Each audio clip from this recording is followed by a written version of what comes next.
ഈശോമിശിഹായ്ക്ക് സ്തുതിയായിരിക്കട്ടെ. ആത്മീയഭോജ്യത്തിൽ നാം ഇന്ന് വിചിന്തനം ചെയ്യുന്നത് വളരെ പ്രധാനപ്പെട്ട ഒരു വിഷയമാണ്. ഞാൻ അതിന് കൊടുത്തിരിക്കുന്ന തലക്കെട്ട് ഇങ്ങനെയാണ്: കൂട്ടുകെട്ടിന് കാട്ടുപോത്തിൻ്റെ ശക്തിയുണ്ട്. നല്ല കൂട്ടുകെട്ടാണെങ്കിൽ കാട്ടുപോത്തിൻ്റെ ശക്തി, ചീത്ത കൂട്ടുകെട്ടാണേലും അതും ശക്തമായിരിക്കും നമ്മളെ നശിപ്പിക്കുന്നതിന്. പക്ഷേ പണിതുയർത്തുന്ന കൂട്ടുകെട്ട്, അതുകൊണ്ട് നമ്മൾ നമ്മുടെ കൂട്ടുകെട്ട് നല്ലതോ ദുഷിച്ചതോ അത് കണ്ടെത്തുന്നത് വളരെ നല്ലതായിരിക്കും. ഒരു മനുഷ്യൻ ഏറ്റുപറഞ്ഞൊരു കാര്യം: ഞാൻ ഇന്ന് ജീവിച്ചിരിക്കുന്നുണ്ടെങ്കിൽ അതിന് കാരണം എൻ്റെ ഒരു നല്ല സുഹൃത്താണ്. ഇവർ രണ്ടുപേരും യാത്ര പോയതാണ്, ബൈക്ക് യാത്ര. ഒരു ആക്സിഡൻ്റ് ഉണ്ടായി. അത് പാതിരാ സമയത്ത് ആക്സിഡൻ്റ് ഉണ്ടായിട്ട് ഇടിച്ച വണ്ടിക്കാർ വിട്ടുപോയി. ഈ മനുഷ്യൻ ബോധരഹിതനായി വഴി കിടന്നു. കൂട്ടുകാരന് പല മുറിവ്, രക്തം ഇങ്ങനെ വാർന്നൊഴുകുന്ന ആ ഒരു സാഹചര്യം ഒക്കെ ഉണ്ടായി. പക്ഷെ ബോധം കെട്ടുപോയില്ല.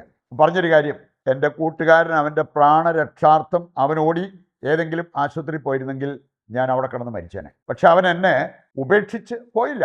അവനൊരു വണ്ടി കിട്ടാൻ കാത്തിരുന്നു. അങ്ങനെ ഒരു സാഹചര്യം വന്നപ്പോൾ ആ വണ്ടി നിർത്തിച്ച് അവന് കേണപേക്ഷിച്ചു. ഇവനെ എടുത്ത് ആശുപത്രി കൊണ്ടുപോയി. അതുകൊണ്ടാണ് ബോധരഹിതനായെങ്കിലും ആ മനുഷ്യൻ അവന് ഇന്നും ജീവിച്ചിരിക്കുന്നത്. ഒരു നല്ല കൂട്ടുകാരൻ മൂലം അവൻ ഇന്ന് ജീവിച്ചിരിക്കുന്നു എന്നുള്ളത് അവൻ ഏറ്റുപറഞ്ഞ ഒരു കാര്യമാണ്. ഇതുപോലെ കൂട്ടുകെട്ട് നല്ലതാണെങ്കിൽ അതിന് കാട്ടുപോത്തിൻ്റെ ശക്തി ഉണ്ടാകും എന്നുള്ളത് വചനം കൃത്യമായിട്ട് നമ്മെ പഠിപ്പിക്കുന്നുണ്ട്. സംഖ്യയുടെ പുസ്തകം അതിൻ്റെ ശക്തമായൊരു സന്ദേശം 23-ാം അധ്യായത്തിൻ്റെ 22-ഉം 23-ഉം വായിക്കുമ്പോൾ കാണാൻ പറ്റും. സംഖ്യ 23-ാം അധ്യായം അതിൻ്റെ 22-ഉം 23-ഉം. 22-ൽ പറഞ്ഞിരിക്കുന്ന ഒരു കാര്യം ഇതാണ്: ഇസ്രായേലിന് കാട്ടുപോത്തിൻ്റെ ശക്തിയാണ്. എന്താ കാരണം?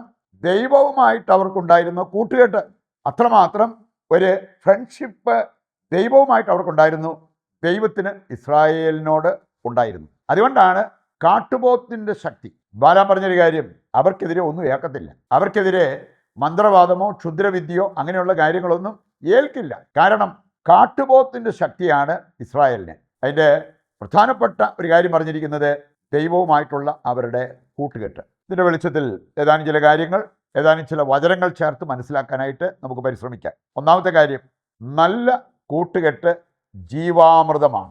ആ ചെറുപ്പക്കാരൻ്റെ ജീവൻ കൂട്ടുകാരൻ സംരക്ഷിച്ചതുപോലെ ജീവാമൃതമാണ് നല്ല കൂട്ടുകാരൻ, നല്ല കൂട്ടുകെട്ട്.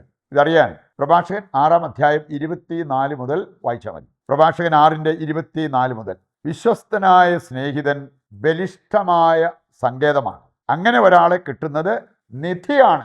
അതാണ് വചനം പഠിപ്പിക്കുക. അങ്ങനെ ഒരു കൂട്ടുകാരനെ കിട്ടുന്നതും നല്ല കൂട്ടുകെട്ടുണ്ടാകുന്നതും ഒരു നിധിയാണ്. ചെറിയ കാര്യമല്ല. നിധി, എ ട്രഷർ. അതാണ് വചനം നമ്മെ ഓർമ്മിപ്പിക്കുക. 25-ാമത്തെ വചനം എടുക്കുമ്പോഴോ ഇത് 24-ൽ കാണുന്നതാണ്. 25: അവൻ്റെ മാഹാത്മ്യം അളവറ്റതാണ്. 26: അവൻ ജീവാമൃതമാണ്. 27: ദൈവത്തിൻ്റെ സൗഹൃദം ദൃഢമാണ്.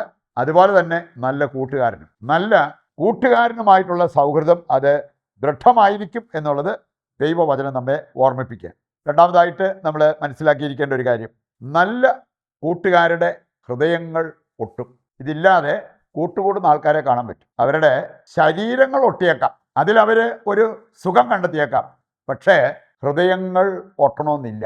അതുകൊണ്ടാണ് കാര്യം കണ്ടു കഴിയുമ്പോൾ ചിലരെ ഇട്ടച്ചു പോകുന്നത്, തേച്ചിട്ട് പോകുന്ന സംഭവങ്ങളൊക്കെ. ഹൃദയങ്ങൾ ഒട്ടിയവരായിരുന്നെങ്കിൽ അങ്ങനെ സംഭവിക്കില്ല. ഒരാൾക്ക് ഒരു അനർത്ഥം സംഭവിച്ചു, രോഗം വന്നു, മാരകമായ രോഗം പിടിപെട്ടു, അങ്ങനെയെല്ലാം വന്നെന്ന് പറഞ്ഞാൽ പോലും അവരെ ഉപേക്ഷിച്ചു പോകുന്ന ഒരവസ്ഥ ഉണ്ടാകത്തില്ല, ഹൃദയങ്ങൾ ഒട്ടിയിട്ടുണ്ടെങ്കിൽ. അതില്ലാതെ വെറുതെ ഒരു ജഡസുഖത്തിന് വേണ്ടി കൂട്ടുകൂടുന്നതാണെങ്കിൽ ഈ ഒരു കാര്യം അവരുടെ ജീവിതത്തിൽ സാധ്യമാകില്ല. നമുക്കൊരു അധ്യായം എടുക്കുമ്പോൾ കാണാൻ പറ്റും. 1 സാമുവേൽ 18-ാം അധ്യായം 1-ാമത്തെ വചനം: ദാവീദും ജോനതനും ദാവീദും തമ്മിലുള്ള കൂട്ടുകെട്ട് എങ്ങനെയായിരുന്നു? ശുദ്ധമായ കൂട്ടുകെട്ട്. അതുകൊണ്ട് തന്നെ അവരുടെ ഹൃദയങ്ങൾ ഒട്ടി എന്നുള്ളത് ഈ വചനഭാഗം നമ്മെ പഠിപ്പിക്കുന്ന ഒരു കാര്യമാണ്. അതുകൊണ്ട് എത്രമാത്രം ഇവർ പരസ്പരം കരുതി എന്നുള്ളതും അതുപോലെ തന്നെ പരസ്പരം സഹായമായി മാറി എന്നുള്ളതും ഈ അധ്യായം വായിക്കുമ്പോൾ നമുക്ക് കാണാൻ പറ്റും. ഇന്ന് കല്യാണം കഴിക്കാതെ ശാരീരിക ബന്ധത്തിന് നിർബന്ധിക്കുന്ന വ്യക്തികളെ കാണാൻ പറ്റും. ഏതായാലും നമ്മൾ കെട്ടാൻ പോകുന്നതല്ലേ, അതുകൊണ്ട് ഇതൊക്കെ ഓക്കെയാണ്, അങ്ങനെയൊക്കെ പറഞ്ഞ് പ്രേരിപ്പിക്കുന്ന വ്യക്തികൾ, അങ്ങനെയുള്ളവർ ശരിക്കും പറഞ്ഞാൽ ഒരു നല്ല കൂട്ടുകാർ എന്ന് നമുക്ക് പറയാൻ പറ്റത്തില്ല. അവർ മുതലെടുക്കാൻ നോക്കുന്ന വ്യക്തികൾ, അതല്ലാതെ അവരിഷ്ടപ്പെടുന്ന വ്യക്തിയുടെ ആധ്യാത്മികതയോ അല്ലെങ്കിൽ അവരുടെ നല്ല ഭാവിയോ അവർ ലക്ഷ്യം വെച്ചിട്ടില്ല എന്നുള്ളത് നാം തിരിച്ചറിയേണ്ട ഒരു കാര്യമാണ്. ഇങ്ങനെയുള്ള തിരിച്ചറിവില്ലാതെ പോയി കഴിഞ്ഞാൽ വളരെ അപകടകരമായ പല അവസ്ഥകളിലേക്കും നാം വീണുപോയെന്ന് വരും. മറ്റൊരു കാര്യം നമ്മൾ ചിന്തിക്കുന്ന മൂന്നാമതായിട്ട്, ചീത്ത കൂട്ടുകെട്ട് അത് സദാചാരങ്ങളെ ദുഷിപ്പിക്കും എന്നുള്ളത് വചനം പഠിപ്പിക്കുന്നുണ്ട്. 1 കൊരിന്തോസ് 15:33 വചനം. ബാഡ് ഫ്രണ്ട്ഷിപ്പ്, ചീത്ത കൂട്ടുകെട്ട് അതുമൂലം സംഭവിക്കാവുന്നത് സദാചാരങ്ങൾ ദുഷിപ്പിക്കും. മറ്റൊരാളുടെ ഒരു നന്മയോ നല്ല ഭാവിയോ അവർ ചിന്തിക്കണമെന്നില്ല. എൻ്റെ കാര്യം നടക്കണം, എൻ്റെ ഇഷ്ടം നടക്കണം, അങ്ങനെ സ്വാർത്ഥപരമായിട്ട് അവർ നീങ്ങിക്കൊണ്ടിരിക്കും. അത് നമ്മെ അപകടത്തിൽ എത്തിക്കും എന്നുള്ളത് നമ്മൾ തിരിച്ചറിയേണ്ട ഒരു കാര്യമാണ്. സംഖ്യയുടെ പുസ്തകം 25:1 മുതൽ വായിക്കുമ്പോൾ ഒരു സംഭവം നമുക്ക് കാണാൻ സാധിക്കും.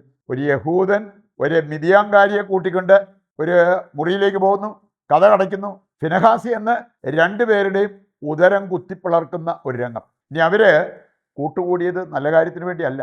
അവര് ആ മുറിക്കകത്തേക്ക് ഒതുങ്ങിയത് അവിടെ പോയി കാപ്പി അനത്തി കുടിക്കാൻ വേണ്ടി അല്ല എന്നുള്ളത് ആർക്കും മനസ്സിലാവും. അത് അറിഞ്ഞിട്ടാണ് ഫിനെഹാസ് ധാർമ്മിക രോഷം കൊണ്ട് അവൻ പോയി 2 പേരുടെയും ഉദരങ്ങൾ കുത്തിപ്പിളർക്കുന്ന ആ ഒരു രംഗം അവിടെ നമുക്ക് കാണാൻ പറ്റും. പ്രഭാഷകന്റെ പുസ്തകം 13-ാം അധ്യായം 1-ാമത്തെ വചനം വായിക്കുമ്പോൾ അവിടെ പറഞ്ഞിട്ടുണ്ട്, അഹങ്കാരിയോട് കൂട്ടുകൂടിയാൽ നീയും അഹങ്കാരിയായി മാറും. അധർമ്മം ചെയ്യുന്നവരോട് കൂട്ടുകൂടിയാൽ നീയും അത് തന്നെ ചെയ്യുന്ന വ്യക്തിയായിട്ട് മാറും. ജഡികതയിൽ ജീവിച്ചുകൊണ്ടിരിക്കുന്ന വ്യക്തികളോട് കൂട്ടുകൂടിയാൽ നീയും ആ ജഡിക പ്രവണതകൾക്കനുസരിച്ച് ജീവിക്കുന്ന ഒരു വ്യക്തിയായി മാറാം. വരാതിരിക്കാൻ നമ്മൾ പ്രത്യേകം ശ്രദ്ധിക്കണം. ഉൽപ്പത്തി 3-ാം അധ്യായത്തിൽ നമ്മൾ കാണുന്ന ഒരു കാര്യമുണ്ട്. ആദം ഹൗവ ദമ്പതിമാർ അവര് ഒന്നിച്ചു നിന്നത് നല്ല കാര്യത്തിന് വേണ്ടിയല്ല, ദൈവത്തിൻ്റെ കൽപ്പനകൾ ലംഘിക്കാൻ വേണ്ടി. പുതിയ നിയമത്തിൽ അപ്പസ്തോല പ്രവർത്തനം 5-ാം അധ്യായം അനനിയ സഫീറ ദമ്പതിമാർ അവർ ഒറ്റക്കെട്ടായി നിന്നത് തെറ്റായ ഒരു കാര്യം ചെയ്യാൻ വേണ്ടിയാണ്. അപ്പോൾ ഈ ചീത്ത കൂട്ടുകെട്ടിൽപ്പെട്ടവർ ഇതുപോലെ ഒരേ മനസ്സോടെ തെറ്റായ കാര്യങ്ങൾ ചെയ്യാനായിട്ട് അവർ തീരുമാനമെടുത്ത് മുമ്പോട്ട് പോകും. അത് അവർക്ക് അപകടകരമായി മാറും. അവസാനമായിട്ട്, കൂട്ടുകെട്ട് നല്ലതോ ചീത്തയോ എന്ന് നിർണ്ണയിക്കാൻ പറ്റുന്ന എങ്ങനെയാണ്? വിശുദ്ധ ഫ്രാൻസിസ് സാലസ് പറയുന്നുണ്ട്, നിന്റെ കൂട്ടുകെട്ട് ദൈവത്തോട് നിന്നെ അടുപ്പിക്കുന്നതാണെങ്കിൽ, പുണ്യങ്ങൾ അഭ്യസിക്കാൻ പ്രേരിപ്പിക്കുന്നതാണെങ്കിൽ നല്ലത്. ദൈവത്തിൽ നിന്ന് അകറ്റുന്നതോ പാപങ്ങൾ ചെയ്യിക്കുന്നതുമായ കൂട്ടുകെട്ട് ചീത്ത കൂട്ടുകെട്ടാണ്. അത് ഒഴിവാക്കണം. എടുക്കേണ്ട തീരുമാനമെടുത്ത് അത് നിവൃത്തിയാക്കാൻ വേണ്ട കൃപയ്ക്കും അഭിഷേകത്തിനുമായി ദൈവത്തോട് പ്രാർത്ഥിച്ചുകൊണ്ട് നിന്റെ എല്ലാ പ്രാർത്ഥനാ നിയോഗങ്ങളും കർത്താവിൻ്റെ കരങ്ങളിൽ ഏൽപ്പിച്ച് ദിവ്യകാരുണ്യത്തിൻ്റെ ആശീർവാദവും നമുക്ക് സ്വീകരിക്കാം.